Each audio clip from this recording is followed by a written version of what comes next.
911. Where is your emergency? Oh my God! My husband's friend is dead. We came to visit my husband's friend, and his back door was cracked open. And he wasn't answering his phone, so we came in the house, and he's in his basement. Okay, calm down. Did you say he's dead? I think so. Oh my God, I think so. He's on the floor. There's blood everywhere. What is his name? Oh, Brad McGarry. Brad McGarry?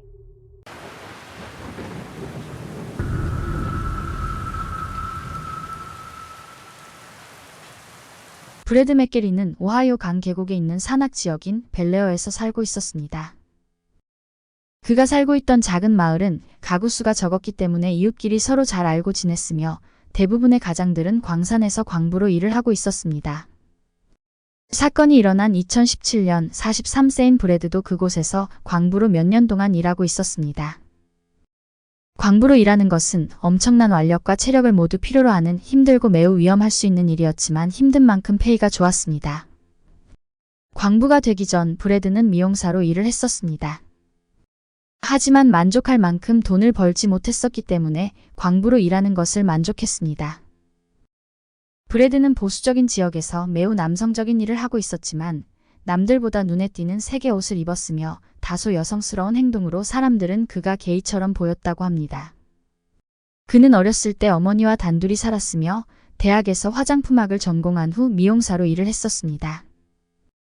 몇 년 전 브래드는 광산에서 일을 하기 위해서 벨레어로 이사왔고 산으로 둘러싸여 있는 웨그너 애베뉴에 위치한 조그마한 집에서 살게 되었습니다.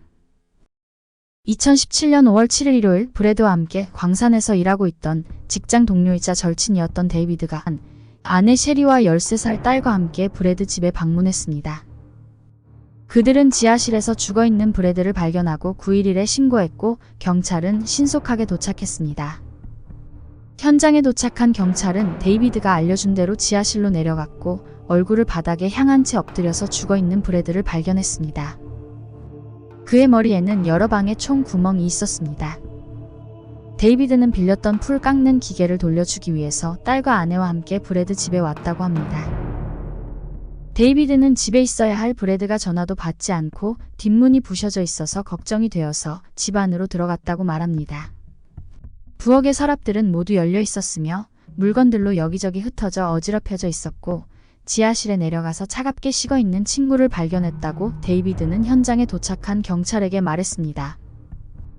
사건 발생 하루 전인 5월 6일 토요일 이른 아침 브래드는 친척 결혼식에 참석하기 위해서 차로 3시간 떨어져 있던 그의 어머니 집에 갔습니다. 결혼식이 끝나고 그는 어머니 집에서 하룻밤을 보냈습니다. 그리고 일요일 오전에는 결혼식에 참석했던 친척들과 브런치를 먹고 3시쯤 자기 집으로 돌아온 것으로 추정됩니다. 그리고 그의 시신은 오후 6시에 데이비드에 의해 발견되었습니다. How long you got been married? 8, 9 years. Really? Oh, yeah. My kids call him uncle. He's supposed to go to the Bahamas with us in August. Your best buds, then, basically. Yeah, he's one of my best friends. He They doesn't- stayed with him Like last an issue with him? He's the last relationship he was in. It was pulled off, and he hasn't been with anybody ever since. Who was the Well, girl? no, Who it was was the guy? he, Oh, he was in with the guy? Yes, sir. yeah. Okay, who was the guy? he, Scott Scotty- something. 집안 전체에는 뒤진 흔적이 있었습니다. 서랍들이 열려 있었으며 물건들이 바닥에 널브러져 있었습니다. 브래드는 우울증을 앓고 있어서 처방받은 약을 복용 중이었습니다. 하지만 총과 유서가 없는 것으로 보아 그가 극단적인 선택을 한 것으로 보이지 않았습니다. 누군가 뒷문을 부셨고 뒤진 흔적이 있었지만 없어진 돈이나 귀중품은 없었습니다. 형사는 데이비드가 언급했던 브래드의 전남친인 스캇을 조사했습니다. 스캇은 브래드의 직장 동료 중 한 명의 아들로 브래드와는 몇 달 전에 이미 끝난 사이였습니다. 하지만 그는 몇 번의 강도 사건을 저질러서 감옥에서 수감 생활을 하고 있었기 때문에 쉽게 혐의에서 벗어났습니다. 재치가 있던 브래드는 인기가 있었기 때문에 친구들이 많았습니다. 형사는 시간별로 브래드의 동성과 만났던 사람을 알아내고 많은 정보를 얻기 위해서 즉시 그의 많은 친구들과 친척들을 불러 조사하기 시작했습니다. 결혼식에서 브래드를 보았던 친척들은 그가 사람들과 잘 어울리며 기분이 좋아 보였다고 합니다.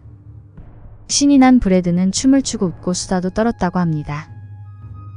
광산에서 브래드와 같이 일하고 있던 직장 동료들은 브래드가 성격이 좋아서 적이 없었다고 진술했습니다. 하지만 가끔 경솔했던 그가 현금을 집에 보관한다고 사람들에게 말하는 것을 들은 적이 있다고 합니다. 브래드가 주말 동안 결혼식에 갈 거라는 계획을 알게 된 강도가 침입해서 집을 뒤지고 있었고 예상치 못하게 일찍 집에 온 데이비드를 보고 놀라서 범죄를 일으켰을 가능성도 있어 보였습니다. 사실 최근에 브래드는 집 울타리를 세우고 있었고 2~3명의 인부들이 그의 집을 3일 동안 드나들었었습니다. 형사들은 인부들을 불러 조사했지만 모두 확실한 알리바이가 있었습니다. 부검 결과 그는 뒤에서 공격을 받은 것으로 밝혀졌습니다. 누군가가 무방비 상태의 브래드를 살해해야 할 목적으로 급습한 것으로 보였습니다. 브래드와 일요일에 옆에 앉아서 브런치를 같이 먹었던 친척은 그가 사랑하는 사람이 있다는 말을 들었다고 합니다. 브래드는 사랑하는 사람한테 이따가 집에서 만나자는 문자를 받았다며 그녀에게 자랑하듯이 말했다고 합니다. A joke about, he said Tisha, which is one of the other cousins, calls it taking a nap. And it wasn't taking a nap. He was insinuating that they were having sex. It was romantic. Just kind of left. I don't even think he stayed for dessert. 사촌 동생은 브래드의 미스테리한 새 남자의 정체가 몹시 궁금해서 그의 페이스북을 뒤졌고 누구인지 알아냈습니다. I also know that he was married. They've been married. Who told you that? Brad did. Brad told you. Yeah. She, being the wife, didn't know all this time. They've been doing this for years. I guess they call him DJ or David Kenny. Really? Yes. It's the only I guy. knew that. Because it's the only guy he's ever told me about. It's the guy. That's him. The guy. That's him. 브래드와 데이비드는 6년 전 2011년에 광부 교육 과정에서 만났습니다. 데이비드는 셰리와 이미 결혼한 상태였으며 3명의 자녀가 있었습니다. 둘은 금방 친해져서 베프가 되었고 가족들과 함께 휴가도 갔습니다. 데이비드 아이들도 브래드를 엉클이라고 부르면서 잘 따랐습니다. 어느 순간부터 브래드와 데이비드는 서로 단순한 친구 이상의 감정이 생겼고 결국 부적절한 관계를 맺게 되었습니다. 셰리는 브래드와 데이비드를 전혀 눈치채지 못했습니다. 데이비드는 브래드가 셰리와 이혼하고 같이 살자고 조르기 시작했다고 주장했습니다. 브래드가 살해되고 이틀 후 형사는 형식적으로 몇 가지 조사할 게 있다며 데이비드를 경찰서로 불렀습니다. 데이비드는 아직 형사가 그들의 관계를 알아낸 사실을 모르고 있었습니다. He first keeps me crying. I don't know, man. I've just been trying so hard to. 그는 브래드와 주고받았던 전화기의 문자 메시지를 모두 지우고 전화기를 형사에게 제출했습니다. 하지만 전화기 포렌식 복원으로 형사들은 둘이 실제로 성적 관계를 맺고 있었다는 증거를 확보할 수 있었습니다. 전화 기록을 검토한 결과 데이비드의 전화기가 사건 당일 그 시간에 브래드의 집에 있었다는 것을 알아냈습니다. There's some stuff on your phone that's a little questionable. Yes, sir. Did you guys have sex together? Just a few times in the past where, you know, he's attempted a lot. 데이비드는 한때 어리석게 브래드와 부적절한 관계를 맺었었지만 한 달 전에 관계를 끝냈다고 주장했습니다. 아내는 모르고 있으니 비밀을 지켜달라고 형사에게 부탁했습니다. 그리고 그는 6시에 아내와 딸과 함께 브래드 집에 가기 전에 3시쯤 혼자 갔었는데 브래드가 없어서 집에 돌아갔다며 전에는 말하지 않았던 새로운 진술을 했습니다. 시간이 지날수록 그의 진술은 계속 바뀌었고 한편의 범죄 추리소설이 만들어지고 있었습니다. 처음에 데이비드는 그냥 차를 몰고 그의 집을 지나갔다고 말했었고 다음에는 차를 집 앞에 세워놓고 브래드를 잠깐 기다렸다가 떠났다고 말을 바꿨습니다. 그리고 마지막으로 말도 안 되는 스토리를 이렇게 만들었습니다. 그는 브래드 집 앞에 차를 주차해놓고 차 안에서 그가 오기를 기다리고 있었습니다. 3시쯤 브래드 차가 집 앞에 도착했는데 조수석에는 총을 든 낯선 사람이 타고 있었고 총 9는 브래드 머리를 겨누고 있었다고 합니다. 브래드 차는 차고를 이용해서 집으로 들어갔고 잠시 후 총성이 들렸다고 합니다. 겁에 질린 그는 어쩔 줄 몰라 신고하는 것도 깜빡하고 집으로 도망쳤다고 합니다. I didn't shoot. You would have known. I'm going to tell you. Then who did? Tell me what happened. I don't know who he was. I don't know his name. He went in the garage. I was so scared. What happened? You heard a gunshot? You heard it? 자신은 정직한 사람이라면서 믿어달라고 형사에게 울면서 말합니다. 형사는 브래드 집 주변에 있는 CCTV를 찾아서 분석했습니다. 2017년 5월 7일 데이비드 차는 오후 1시 52분경 브래드의 집을 향했으며 1시간 10분 후인 3시 3분경에 다시 왔던 방향으로 돌아가는 장면이 찍혔습니다. 데이비드는 1시간 동안 브래드 집에 머물렀습니다. 그리고 데이비드는 브래드의 차 조수석에 괴한이 타고 있었다고 말했지만 현장에 있던 브래드 차 안에 조수석은 물건들로 가득 차 있었으며 사람이 탔던 흔적이 없었습니다. There is no way in hell anybody's ever going to buy this repeated story that you give us. I'm not buying it. You love Brad. Yes, Just sir. let me tell you something. A guy like you, you stop me if I'm wrong. If you didn't love Brad, you would have never with him.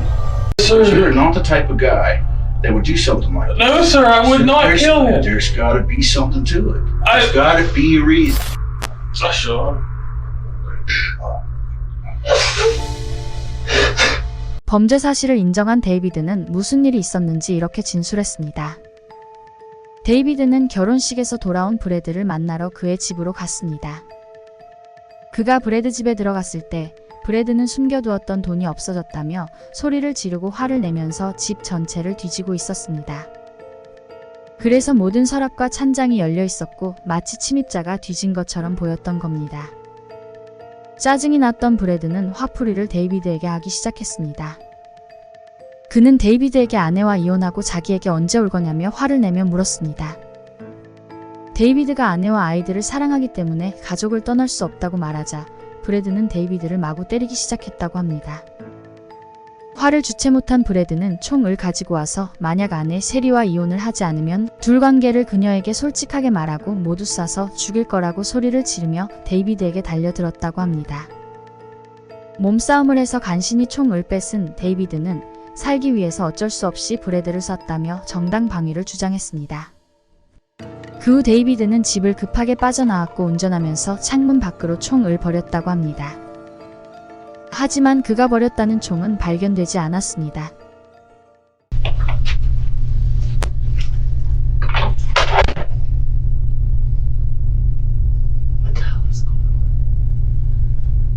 결국 그는 아내 셰리에게 왜 브래드를 죽여야만 했는지에 대해 설명하기 위해서 그와의 부적절했던 관계를 어쩔 수 없이 그녀에게 털어놨습니다. Oh my.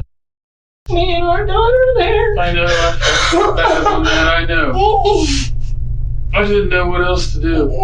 I was scared. He come at me with that gun and I grabbed it. Okay, what was I supposed to do? I should have called the cops. I knew I should have called the cops, but I freaked out.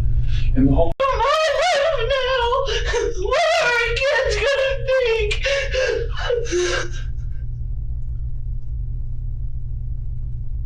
You and our kids are my whole world. 데이비드는 자신이 브래드를 죽인 것은 인정했지만 여전히 거짓말을 하고 있었습니다.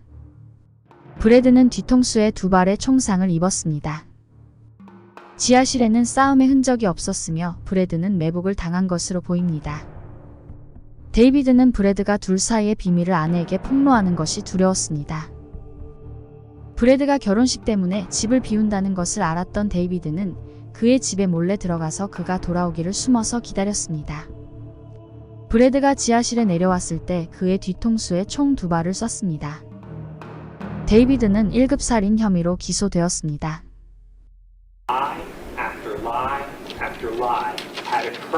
담당 검사는 증거가 명확했기 때문에 어쩔 수 없이 데이비드는 살인을 인정했지만 계속 말도 안 되는 거짓말을 하고 있으며 전혀 반성하고 있지 않다고 주장했습니다. 반면 데이비드 변호인 측은 정당방위를 내세워서 무죄를 주장하고 있었습니다. 브래드의 총상을 정밀 분석한 전문가는 22구경 권총이 쓰였다고 밝혀냈습니다. 하지만 브래드가 소유한 것은 9mm 권총이었고 그의 침실 서랍에 안전하게 있었습니다. 데이비드 친구는 데이비드가 22구경 권총을 가지고 있었다고 증언했습니다. 그리고 브래드 전화기를 분석한 결과 그는 데이비드가 전처럼 시간을 같이 보내지 않아서 서운해하는 문자들은 있었지만 데이비드에게 아내를 떠나지 않으면 모든 것을 폭로하겠다는 협박성 문자는 없었습니다. 데이비드가 이별을 통보했을 때 처음에는 브래드는 데이비드에게 매달렸지만 시간이 지날수록 현실을 받아들이고 있었고 셰리가 둘의 관계를 눈치채기 전에 데이비드와의 관계를 끝내고 친구로 지내려고 생각하고 있었던 것으로 보였습니다. 배심원들은 데이비드가 브래드를 계획적으로 사형 방식의 살인을 저지른 것에 대해 만장일치로 그에게 가중살인죄를 판결했습니다. Premeditated execution style murder, shooting his supposed friend in the back of the head twice. Was able to do a assassin's job to someone he loved and his best friend. What could he do to his enemy or someone who opposed him? 판사는 그에게 가석방 없는 종신형을 선고했습니다. 영상 제작에 힘을 보태주실 분들은 구독, 좋아요, 알림 설정 잊지 마세요.